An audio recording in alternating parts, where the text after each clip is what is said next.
Welcome back with another video, and today I'll be doing a wig review. If you're new to my channel, make sure to like, comment, subscribe, turn on post notifications so you don't miss a single video. This wig is from Fabella. You get lashes, scrunchie, edge brush, HD wig caps, wig and returns. This wig is a wig reinstall, so it's a closure wig. It comes pre-plucked, pre-cut fresh out of the box. It is glueless. You get 2 combs in the front, 1 in the back, with an elastic band to wear it glueless.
Doesn't make sense now.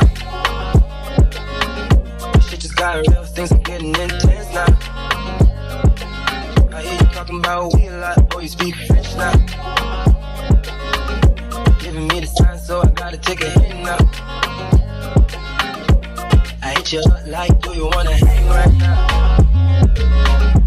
On the east side, and you know I'm with the gang right now. You say, do I wanna watch you, do I know what time it is right now? After 2 a.m. and that's asking a lot of you. Results. I love the color of this wig, y'all, and the highlights is giving Beyonce. It comes pre-plucked, pre-cut fresh out of the box. I took my wax stick, my hot comb. I didn't have to do too much to a glueless wig. Glueless wigs are my best friend because all you got to do is put it on, don't do too much, and this is going to be the results.